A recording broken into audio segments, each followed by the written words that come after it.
بسم الله والصلاه والسلام على رسول الله. مساء الفل. النهارده ان شاء الله معانا تويوتا كورولا موديل 2021. العربيه دي خليجي، هي بتنزل لونين، احنا ما عملناش حاجه لا في الطبلون ولا في الابواب.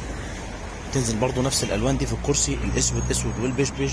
صاحب السياره نعمل زيه بالظبط، باستثناء ان الشكل الكمبيوتر او التصميم او الديزاين بدل ما هو في الظهر بس نعمله كمان في القعده. عملنا الفرش بيج جلد الماني باين قدامك، موجود منه التقليد بوريك كل حاجه على الطبيعه. وعملنا الاسود جلد الكنتاره بفضل الله موجود عندنا. ده جلد الكنتاره مش قماش، يعني يتغسل يتنضف، لا هيبقع ولا هيعمل اي حاجه خالص من الحاجات اللي انت بتشوفها في الكنتاره. وعملنا الغرزه بيج. مخدع الكونسول عملناه مع الفرش برضو جلد الكنتاره، وكمان عملنا مخادع الابواب ما شاء الله. بص كل حاجه على وضعها. مفتاح مفيش هنا كركعه، مفتاح مش هينطر بقيت مكانه. وهنا عملنا الدواسه بكليبساتها.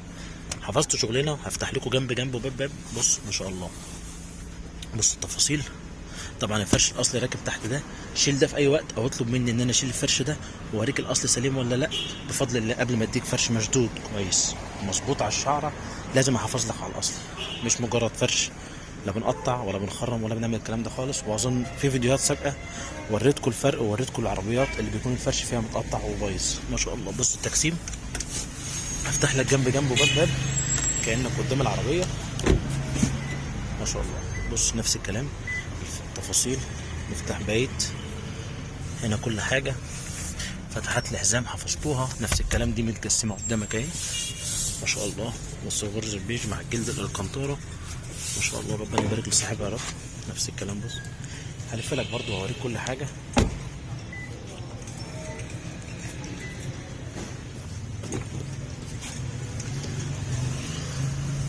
الغرزه بجيب لك انا كل حاجه وبقرب لك على كل حاجه.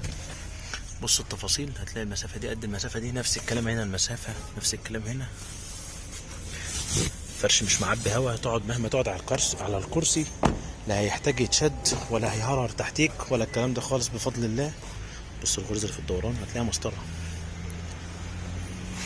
اسف لو طولت عليكم، اتمنى تتابعونا على طول وما تزهقوش مننا.